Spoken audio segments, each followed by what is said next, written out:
발제는 한만 교육봉사단 단장을 맡고 계시는 최병규 카이스트 명예교수님께 부탁드리겠습니다. 교수님 발표 부탁드리겠습니다. 예, 방금 소개받은 최병규입니다. 제가 평생을 우리 카이스트에서 교수로서 나름 열심히 살았습니다. 그리고 은퇴가 이제 한 7년 됐는데요. 아주 좋은 우연한 기회, 아주 좋은 기회가 저한테 주어져서 오늘 말씀 나눈 것처럼 우리 국가적으로 중요한 시기에 거기에 봉사 활동을 하게 돼서 오늘 이 자리에 섰습니다. 그래서 저한테 주어진 시간 동안 그동안의 저희 경험을 같이 나누는 시간을 갖도록 하겠습니다. 사실 오늘 이 자리에 굉장히 바쁘신 분들을 저희 봉사단을 지난 8년 동안 같이 여러 측면에서 도와주신 분들이 나오셨습니다.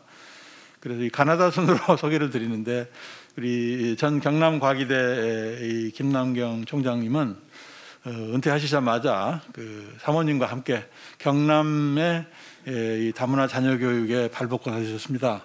그래서 그동안에 3개의 다문화 엄마학교를 설립하시고 앞으로도 이렇게 매진하고 계십니다. 그 다음에 두 번째 현직 총장으로서 우리 김동원 총장님은 전라북도의 다문화 엄마학교에서 사실 전번에 전주시장을 저랑 면담을 시켜서 전주 다문화 엄마학교가 이번에 학생을 모집하고 있습니다. 그리고 굉장히 바쁘신 에트리의 김명준 원장님은 이 원장님이 되시기 전에는 자기가 은퇴하고 금산에서 다문화 엄마학교 교장이 되겠다고 그러셨는데 에트리 원장 되시고 또 최근에 약간의 건강상에 그래서 꿈을 접으셨는지 잘 모르겠습니다. 그래서 오늘 제가 모시고 나왔습니다.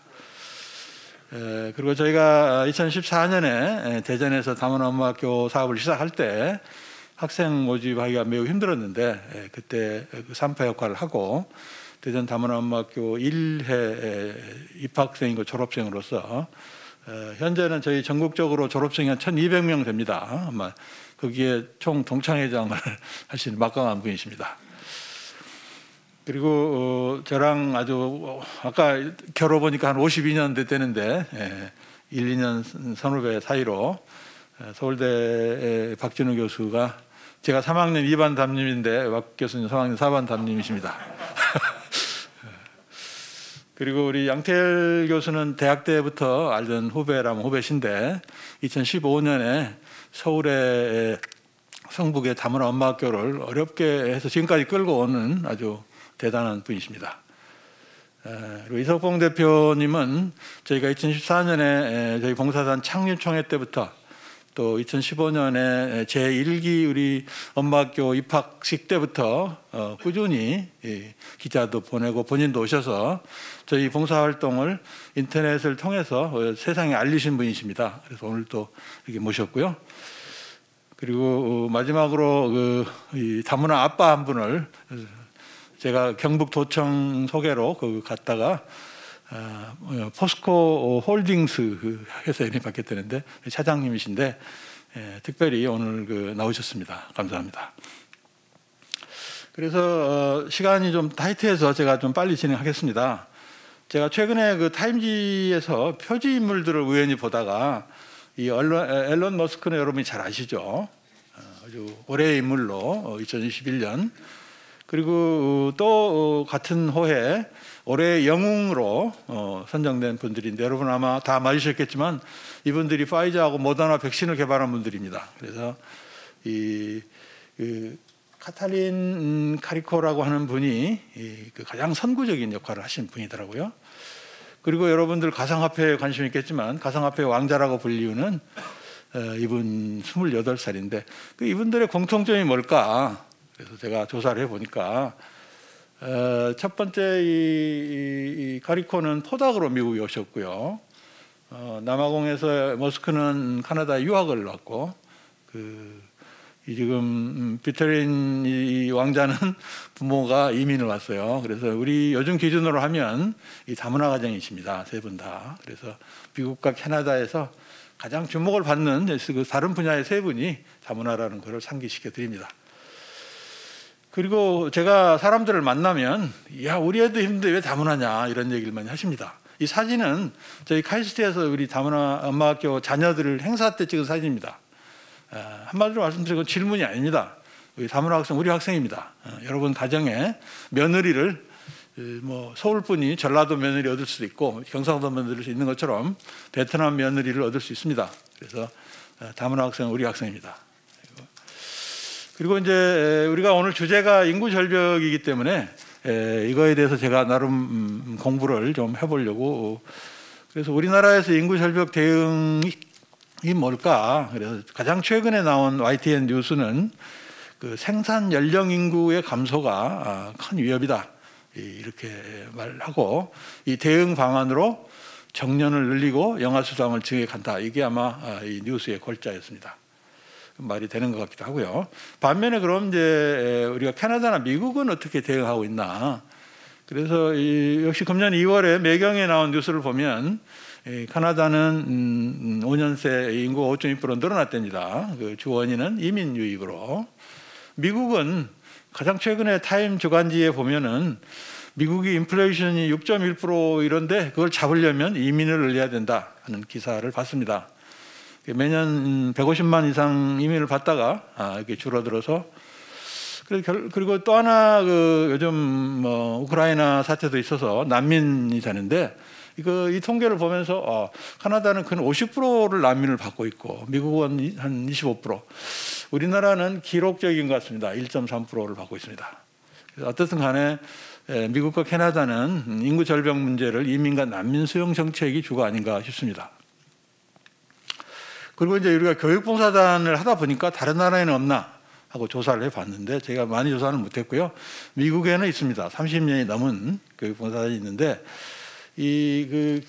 기본 전제는 미국의 공립학교는 지역이 가난하면 학교도 가난합니다. 그래서 슬럼 지역이 악순환을 겪고 있는데, 이게 좀 설명드리고 싶은데요. 미국이 60년대 케네디 이후에는 세계 재패의 꿈을 꾸고 젊은이들을 평화봉사단원으로 세계에 내보냈습니다. 근데 80년대가 들어서면서 미국이 국내 문제가 워낙 힘들고 국제 경쟁에서 일본한테 밀리면서 대학생들이 밖에 나가서가 아니라 국내 문제 해결에 에너지를 쏟았습니다. 제가 그 말씀을 드리는 것은 요즘에도 우리나라에서 국내에 이런 문제가 있음에도 불구하고 우리 대학생들을 뭐 캄보디아에 에티오피아에 이렇게 보내는 봉사활동을 매우 중시하는 분들이 많습니다. 의외로 저희 카이스트도 그 중에 하나입니다. 그래서 이 부분이 좀 저희가 반면교사여야 할 것 같습니다. 어찌됐든 간에 이런 어려움을 풀자고 나선계 프린스턴 대학의 시니어인 웬디 코프가 이 왼쪽에 있는 게 영화인데요. 볼리비아의 수학 선생님이 LA에 와서 슬럼 지역의 고등학생을 가르쳐서 굉장히 성공했다는 스토리가 영화화되고, 그거를 미국 명문 대학생들이 우리가 반면교사로 삼자 해서 생긴 게 티치 포 아메리카라고 하는 교육봉사단이고요. 지금은 굉장한 규모로 컸습니다. 오바마 대통령이 그 행사에 참석할 만큼. 그래서 자세한 거는 시간 관계상 그냥 보시면 될 것 같고요. 그래서 제가 드리는 포인트는 미국은 미국의 교육 문제가 있어서 미국 방식으로 젊은이들이 나서고 있고, 우리나라는 전혀 다른 문제입니다. 다문화가. 그래서 우리 문제는 우리가 풀어야 됩니다. 그렇다면 우리나라의 다문화 현황, 아까 이사장 우리 과청 회장님도 말씀하셨지만은 통계를 몇 가지 보겠습니다.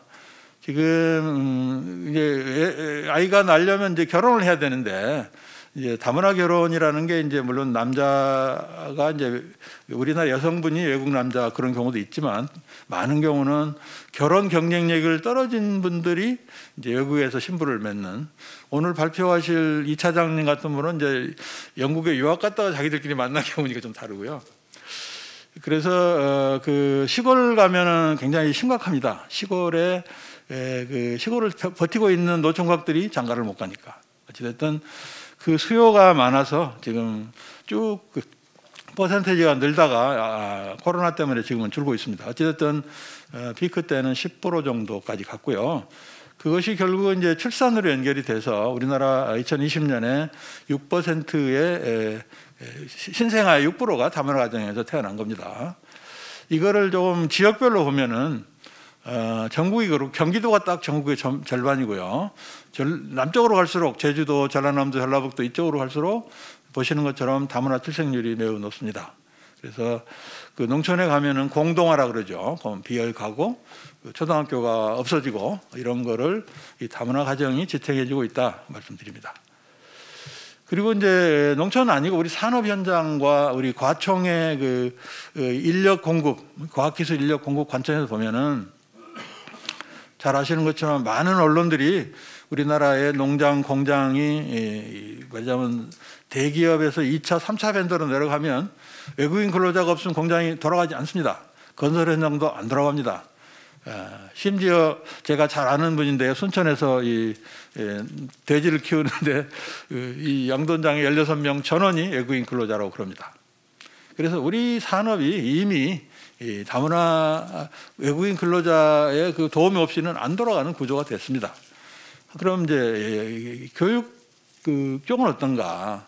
물론 사립대학도 그렇지만은 우리 카이스트도 그렇고 아까 말씀하셨듯이 우리 회장님께서도 연구실이 외국인 유학생이 없으면 안 돌아가는 세대가 왔습니다. 그리고 우리 저기 오늘 총장님 오셨는데 제가 얼마 전에 여쭤보니까 전북대가 한 1000명 되는 대학원생, 공대 대학원생 중에 600명이 외국인 학생이라는 얘기를 듣고 그렇게 한번 실어봤습니다.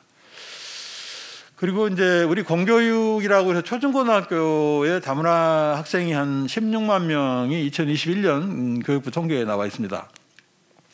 근데 초등학교를 보면 2019년까지 5년 동안 매년 다문화 학생은 10,000명씩 늘어났고 비다문화 학생은 매년 4만 명씩 줄었어요. 그래서 이렇고요. 하나 좀 통계상 지금 16만 명을 나눠 보면요. 우리가 지금 얘기하는 한국에서 태어난 아까 6%라고 하는 거는 다문화 가정 출생입니다. 근데 교육부가 다문화 학생이라고 부르는 거는 그 그룹만이 아니고 외국인 가정 출생, 그 다음에 우리 어머님들이 다문화 어머님들이 한국에 시집 오시면서 데리고 오는 아이들도 있습니다. 그걸 중도 입국이라고 부르는데 그렇게 해서 지금 한 24%는 모국어가 한국어가 아닌 가정에서 태어난 아이들입니다. 그래서 이런 걸 좀 유념하시고요. 그런데 이 아이들이 수적으로 늘어가고 있는데 아주 굉장히 심각한, 물론 그 중에는 아주 잘하는 아이들도 있습니다. 근데 대부분 대전에서 보면은 그래서 그 교육부 통계를 보면요, 보통 우리가 아이들이 중학교 나와서 어느 정도 하면 일반고로 가야 되는데 네 공부 못하니까 일반고 못 가. 그러면 부모들은 어떻게 하겠어요? 근데 이 다문화 가정은 보시면 서울, 뭐 대전도 그렇고요. 고등학생의 일반고 학생하고 여기 소위 실업고 학생의 숫자가 비슷합니다. 그 얘기는 다문화 가정 중학교를 졸업하고 절반 정도가 일반고를 못 가고 실업고로 갔다는 얘기입니다. 그래서 뭐 실업고가 좋냐 나쁘냐를 떠나서 굉장히 심각한 그런 상황입니다. 그런데 이게 왜 그럴까? 그거를 논리적으로 생각해 보면은 너무 당연합니다. 그 어머님들이 한국에 시집 오면 우리말이 저도 최근에 이제 9달 된 손녀가 생겼는데요. 우리 며느리가 하루 종일 붙어서 깍꿍하고 있어요. 그런데 이 다문화 어머님들은 우리말을 못 하시잖아요, 잘. 그러니까 아이들이 우리말 전수가 좀 안 되는 그런. 그리고 엄마가 아이가 초등학교 가면 두 손 듭니다. 뭐 가정 통지문을 읽기도 어렵고 그래서 소통을 못 해요. 전화를 해도 말이 잘 안 되니까. 이런 상황에서 아이가 태어나서 이제 얘가 초등학교를 들어가면 뭐 과제를 챙겨줄 수도 주지도 않고 엄마가 교사랑 소통도 잘 안 되고 또 중고등학교에 가서 보충학습도 어렵습니다. 사실은 다문화 가정도 아이들을 학원에 보내는데요. 솔직히 서울에 계시는 분이 대치동 학원에 보내는 거하고 성북구나 이런 데서 이 엄마들이 질이 다릅니다. 그래서 그만큼 우리가 사교육 의존도가 높은 나라에서 이 아이들은 자기들이 그 능력하고 아무 상관없이 이런 불균형 상태에 놓여 있습니다. 그래서 결과적으로 엄마가 신경 안 쓰니까 교사도 신경 안 쓰고 그래서 아이가 그래서 이런 사례를 제가 2014년에 대전에서 만난 박군을 한번 소개하려고 합니다. 제가 교회에서 그 토요 학교라 그래서 이제 다문화 가정 아이들을 교회에서 모아서 하루 종일 놀아주고 점심 먹여주는데 이제 제가 그 라이드를 주는 봉사를 했었는데 그 교회 목사님이 그 중에 중학교 2학년짜리 하나 있으니 좀 가르쳐 주세요. 그래서 과외를 시작했어요. 근데 얘를 가르치다 보니까 머리는 괜찮은데 정신이 좀 왔다 갔다 하고요. 근데 좀 멀리 떨어지는 칠판이 안 보이는 거예요. 그래서 그때 발견했는데 이 정도 떨어져 있으면 칠판이 안 보일 만큼 시력이 나쁜 거예요. 근데 부모도 모르고 교사도 모르고 얘가 대전의 대덕중학교라고 괜찮은 학교인데 키가 큽니다. 그래서 뒷자리에 앉아 있는데 얘는 중학교 1학년부터 그러니까 2학년 나 만날 때까지 칠판을 안 보인 채로 앉아 있었던 거예요. 그냥. 솔직히 얘는 또 정신이 좀 그래가지고 친구도 하나도 없습니다. 그래서 저랑 열심히 해서 제가 그 2학년 말에 우리 동네에 안경 맞추고 얘가 저한테 고맙다고 그러더라고요. 보이는 거예요. 멀리 있는 사람들이. 그래서 3학년 때는 애가 열심히 해서 거의 상위권까지 갔어요, 진짜로. 그래서 그리고 고등학교를 어디 갈까 그래서 그 대덕 고등학교라고 있습니다. 거기 가라고. 거기가 사실 좀 대전에서는 센 학교입니다. 그래 갔는데요. 그리고는 잊어버렸는데 2026년에 5월달 말에 애를 만났는데 다시 정신이 좀 이렇게 됐어요. 그래서 어떻게 됐냐고 물어보니까 이 고등학교 가면 야간 야자를 하잖아요. 그럼 밤 7시부터 10시까지 하는데 애가 비염이 있어요. 그래서 조용한 방에 있으면 야자 시간에 자기 소리가 난다고 얘가 복도에 가 있었는데 이게 학교가 얘가 3월 초부터 5월까지 3개월 동안을 복도에 3시간 앉아 있었어요. 애들이 야자하는데. 그래서 그 얘기를 듣고 부모도 모르는 거예요. 학교에 연락했는데 담임선생님이 야자 뺄 수 없다는 거예요.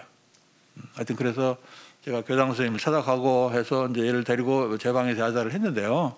좀 자세한 얘기는 좀 그렇지만 그래서 어쨌든 간에 얘가 다시 정신이 힘들어지고 그런 힘든 고등학교를 보내고 그리고는 이제 대학을 들어갔는데 그 보건대라고 그랬는데 이제 더 심해져서 이제 그 병원에 입원도 하고 그래서 이때 제가 그 제 방에 데리고 와서 우리 칼시티 옆에 그 갑천이라고 있는데 여기서 달리기도 하고 그래서 나름 그래서 10월 달에는 대청 마라톤 대회도 같이 나갔습니다. 5km 완주하고 그리고 제가 10월 중순에 서울에 있는 정신과 친구랑 같이 가서 서울 그 유람선도 타고 같이 진단을 받았는데 거기서 이제 이 정신과 의사가 얘를 물어보니까 얘가 그 자기 얘기를 하는데 자기가 여기 어린이집이라 유치원님 사진 보이시는데 어렸을 때 그러니까 한국어를 제대로 캐치 못한 채로 유치원에 갔는데 유치원에서 자기 소개를 했답니다.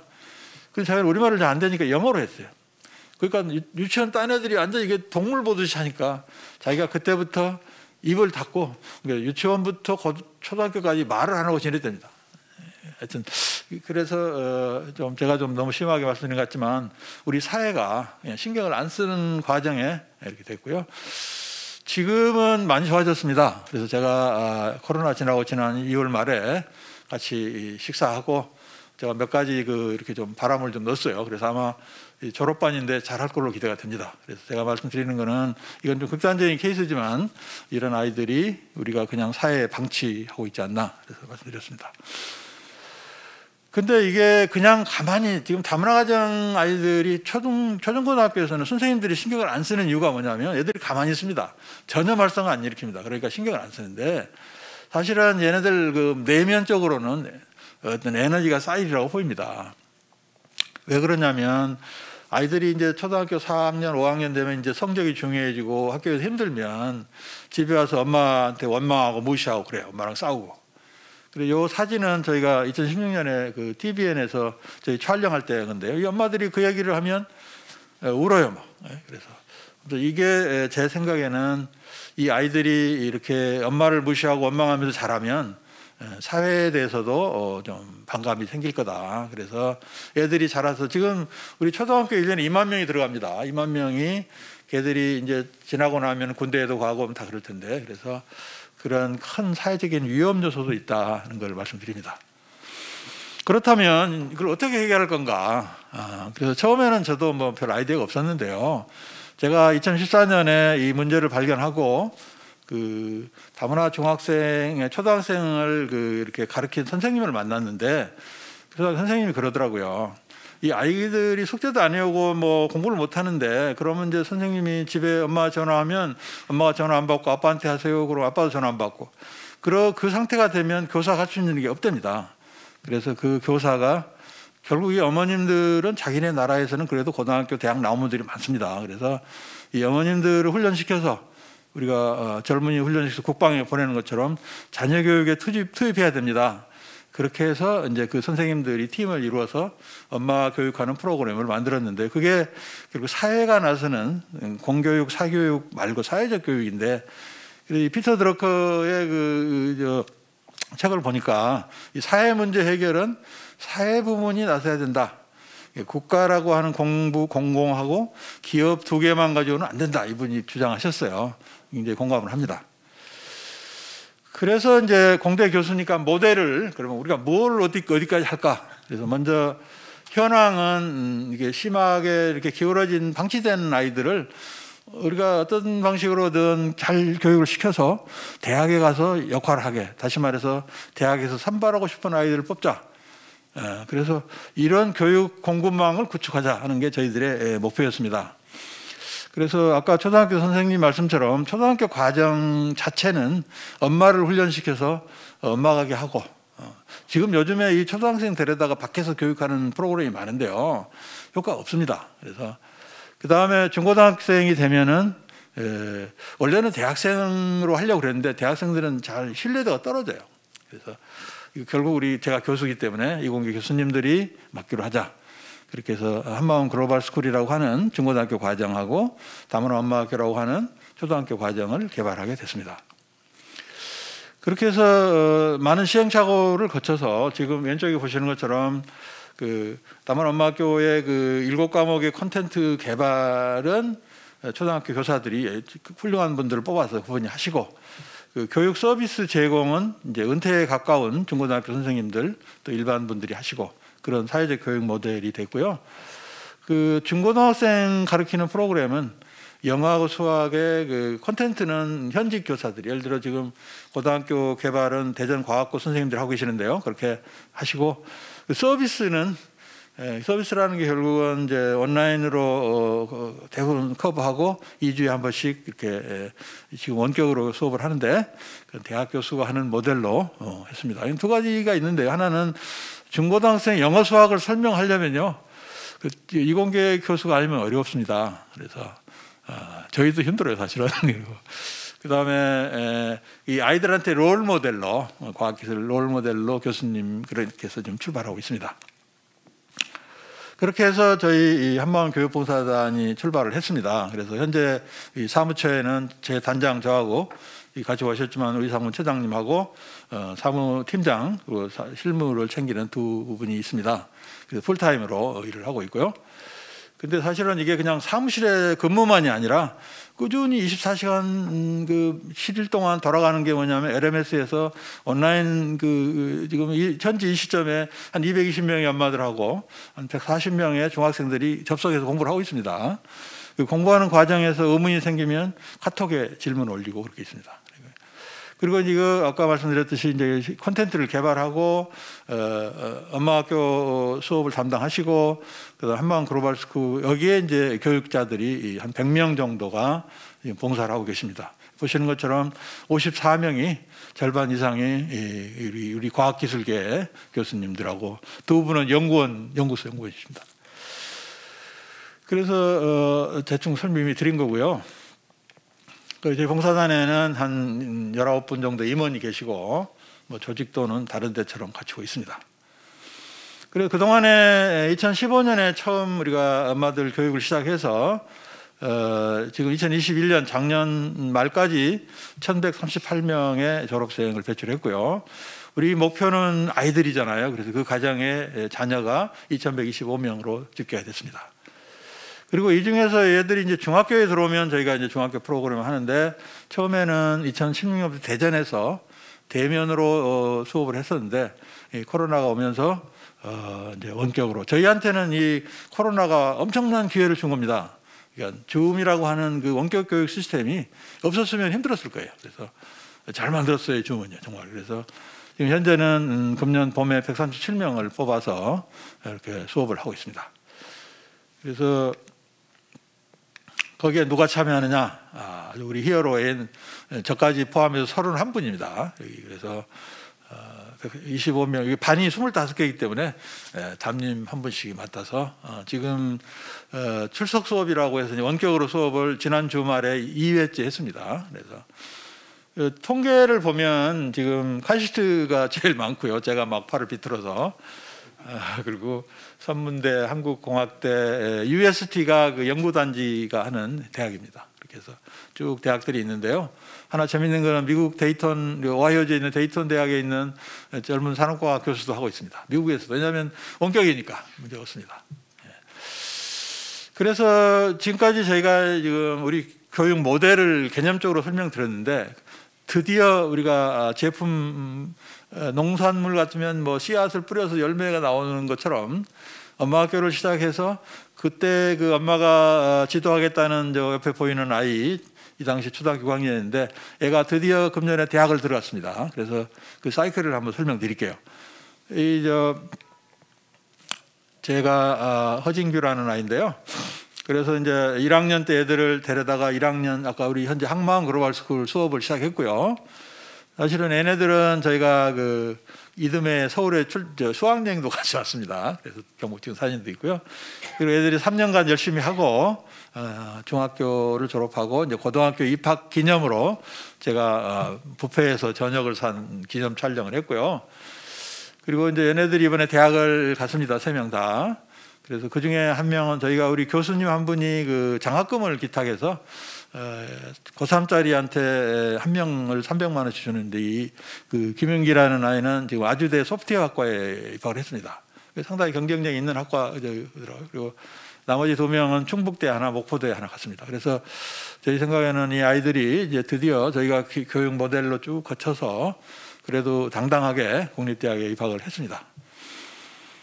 그리고 이제 전체적인 분포를 살펴보면 현재 23군데 엄마학교가 운영되고 있는데 호남 지역이 9군데, 영남 지역이 8군데, 이 중에 3개는 아까 우리 김동규 선장님이 만드셨어요. 그리고 충청이 4개, 수도권이 2개로 운영되고 있습니다. 그리고 이제 이분들이 출신 국가로 보면은 22개 나라, 해외로 22개 나라에서 오셨고 아까 1138명인데 중국이 제일 많습니다. 물론 중국에는 조선족하고 한족이 포함되어 있죠. 그 다음에가 이제 동남아고요. 동남아는 이제 물론 베트남이 제일 많고 필리핀 이런 순입니다. 그래서 또 우리 주변에는 일본에서 66명이나 있고요. 북한에도 6명 있습니다. 우리 북한도 똑같이 저희가 가르쳐 봤는데요. 북한에서 그 학교를 나와도 우리 남한 그걸 못 따라가시더라고요. 우리말은 잘 하시는데. 그래서 이제 그동안 인터뷰를 하고 이분들이 과연 뭐 어떻게 느낄까. 그래서 이 왼쪽에 지금 보시는 거는 작년 8월 달 검정고시에서 우리 엄마학교 졸업생들이 10명 얼마 이상 만점을 받았어요. 그래서 이분은 광주 남구 엄마학교의 키르기스탄 엄마인데 만점을 받으니까 광주 MBC에서 인터뷰를 한 거예요. 그래서 방송에 나왔어요. 그래서 그걸 사진인데요. 그래서 아주 월벽으로 초등 검정을 시작했다 그래서 아주 프라이드가 대단하십니다. 그리고 여기 중간에 우리 대덕넷에서 이제 기자분들이 그 엄마랑 그 아이들 인터뷰를 쭉 하고 했습니다. 그래서 작년에 인터뷰한 이 월남에서 월남댁인데 장윤희님이 그 아들 신재상, 얘는 이제 군인이 되었다고 하는데요. 얘는 자기가 수학을 우리 잘해서 학교에서 아이들이 자기 수학을 자꾸 물어보고 그래서 굉장히 자부심이 있습니다. 신재상이에요. 범생이에요. 그 여기 서울에 여기 저기 은평구에 있는 이 아이인데요. 몽골 엄마하고 이 아이도 이번에 그리고 사실 이 아이는 우리 박진우 교수님 반에 있는 것 같은데 그렇게 그 반에서 공부 잘하는 아이는 아닌데 인터뷰할 때 보니까 자기 프라이드가 좀 있더라고요. 그래서 그리고 이거는 제가 하나 그 유치과학자 관점에서 우리 카이스트 저희 산업공학과에 테뉴어를 받은 중국에서 출신의 교수가 있습니다. 그래서 왜 이 말씀을 드리냐면 우리나라가 미국처럼 그 교수로서 잡적을 잡고 싶은 나라, 또 포닥하고 싶은 나라, 뭐 이래야 되잖아요. 그런데 그 중에 이제 걸림돌이 아이 교육입니다. 그래서 이 교수도 자기 아들이 작년에 초등학교 5학년이었는데 엄마가 고민을 해서 중국에 들어가서 교육시키려고 하다가 우리 다문화 엄마학교를 발견하고 작년에 들어왔어요. 이번에 졸업했습니다. 그래서 지금 초등학교 이번에 6학년인데 해피하게 엄마가 여기서 키우고 있습니다. 그래서 저는 이게 의미 있는 사례라고 생각합니다. 그런데 이제 현재 저희가 전국적으로 좀 어떻게 보면 시작을 하고 있는 단계인데 앞으로 좀 제대로 갔으면 좋겠다. 그래서 비전을 앞으로 5년간 어떻게 할까 하는 거를 2028 비전이라고 제가 적어봤습니다. 지금 현재는 1년에 한 450명, 그러니까 200여 명을 1년에 2번 뽑으니까 450명 정도를 한 6억 정도 예산으로, 이 예산은 아까 지자체나 기부 부분인데 하고 있는데 이거를 5년 후에 전국에 한 200곳 그 지자체에다가 해서 만들면 한 5천 명. 예산은 지금 규모로 하면 75억 정도 들면 될 것 같습니다. 별 예산은 아닙니다. 이렇게 되면은 이제 우리가 가르치는 중학생들 현재는 지금 실적으로 중학생 137명을 한 7천만 원 정도 예산을 가지고 교수님 25분이 지금 지도하고 계십니다. 그래서 잘하고 있고요. 이거를 아까 5년 후가 되면은 정확한 예측은 어렵지만 대충 한 2천여 명 될 것 같아요. 학생들이. 그러면은 가르칠 교수님이 400명이 필요합니다. 그래서 이제 이렇게 가는 것이 1단계, 2단계의 저희 목표인데 이렇게 가기 위해서 이제 과총이 정말 같이 좀 뛰어주셔야겠습니다. 그런데 이제 이렇게 가려면 뭐가 필요하냐? 우선은 엄마 학교를 현재 23개에서 200개로 늘리려면 지자체장, 시장, 군수, 광역자치단체장의 도움이 필요합니다.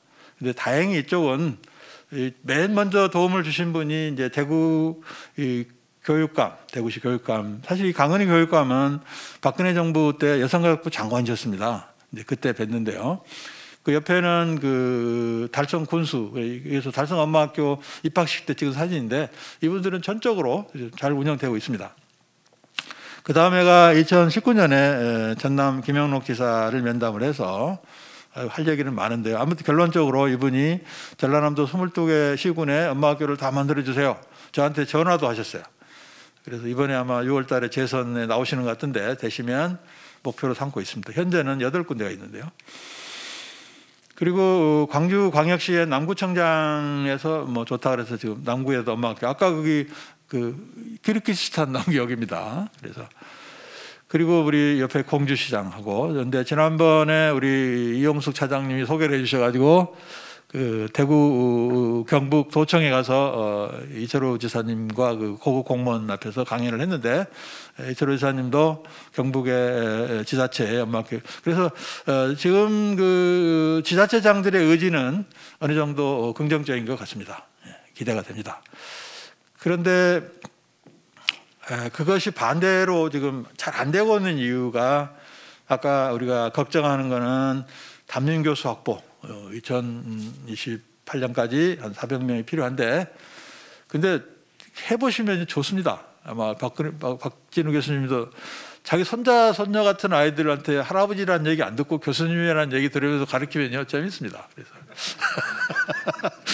네. 그리고 저희가 이게 고도의 IT 기반의 교육 체계입니다. 그래서 현재 여기 역삼동에 있는 테크빌이라는 걸 시스템을 쓰고 있는데 잘 도와주는데요. 저희가 뭐 어떻게 보면 방빼라고 지난번에 그랬어요. 그러면 갈 데가 없잖아요, 저희는. 근데 그래서 먼저 얘기했지만 LMS 이것도 중요하고, 그 다음에 한국어 읽기 스마트화 교육 프로그램 개발이 절실합니다. 사실은 이 문제는 제가 우리 김명준 원장님께 부탁을 드려서 애틀이랑 지금 논의는 하고 있습니다. 그렇지만 좀 더 이렇게 좀 더 크게 누가 도와주시면 좋겠고요. 그리고 이건 우스운 얘기지만 저희가 이 관리 시스템을 카카오톡을 쓰고 있는데요. 이게 수백 개 가령 오늘 요 행사를 위해서 우리 엄마학교 단톡방이 수백 개 있어요. 거기다가 안내장을 보내야 되는데 일일이 보내고 있어요. 한꺼번에 보내면 얼마나 좋을까. 그 압력을 과청에서 좀 넣어주시면 카카오톡에서 좀 하여튼 그런 우리가 교육 시스템으로서의 카카오톡, 이게 별거 아닌데 하여튼 그런 것이 필요합니다. 그리고 마지막으로는 새 정부에 혹시 아시는 분이 계시면 전혀 돈이 안 드는 정책건입니다. 뭐냐면 지금 다문화 엄마들이 지자체에서 엄마학교를 운영하려면 그 다문화가족 지원센터에서 해야 되는데 지금은 가족센터라고 불리는데요. 여기서 이거 해봐야 자기한테 평가에 도움이 안 되기 때문에 안 하려고 그럽니다. 그래서 제발 그 평가 항목에 좀 넣어주시면 되는 건데, 그리고 교육부가 초등학교 엄마를 우리가 교육시키는데 엄마가 어디 있는지 모르니까 초등학교에서 그 학교 부모 학부모들한테 엄마 학교를 소개하라고, 뭐 그런 것이 이제 제가 원하는 거고요. 그렇게 해서 아마 시간도 거의 된 것 같고 제가 드릴 말씀을 다 드렸습니다. 하나만 더 드리면은 2019년에 그 부산에서 한 아세안 정상회담이 있었는데 그 자리에 그 아시안 지역의 정상들이 왔고 그 여가부 행사에 저희 봉사단의 경산의 엄마가 거기 뭐 차출돼 가지고 관련한 얘기가 있어서 전체 설명을 드리고요. 이거는 이 KBS 뉴스에서 여기 그 인도네시아 엄마가 왜 엄마 학교를 다니냐 그러니까 아이를 가르치려고 한다 하는 그 절실한 이런 멘트가 있어서 소개해드리고요. 그래서 오늘 제 말씀드리는 결론을 정리해서 말씀드립니다. 지금 제목이 뭐 인구절벽 다문화가 답이다 좀 거창해 보이긴 하지만 보시면은 우리 과학기술 인력난은 다문화가 답입니다. 미국이 그렇고 독일도 그렇고 제가 독일이나 이스라엘도 가봤는데 옛날에 그 주로 동굴아파에서 인력을 가지고 연구실 우리도 그렇습니다. 그래서 다문화가 답이고요. 우리 산업 현장 이미 보셨잖아요. 인력난이 다문화가 답입니다. 그다음에 농촌 지역의 공동화를 막는 것도 다문화가 답입니다. 그런데 문제는 그 가정에서 태어난 자녀들이 교육 위기를 맞고 있습니다. 이걸 그대로 방치하면 정말 큰일 날 수 있기 때문에 이거에 대응 방안이 사회적 교육이고요. 이 사회적 교육을 책임질 수 있는 사람은 제 생각에 우리 과학기술인들인 것 같습니다. 그래서 크게 보면은 그 IT 기술 개발 부분하고 은퇴하시고 손자 손녀 같은 아이를 가르치는 담임 교수로 참여하시는 일이 절실합니다. 이렇게 해서 오늘 제가 저한테 주어진 내용을 잘 이렇게 설명을 드렸는데요. 도움이 됐을지 모르겠습니다. 감사합니다.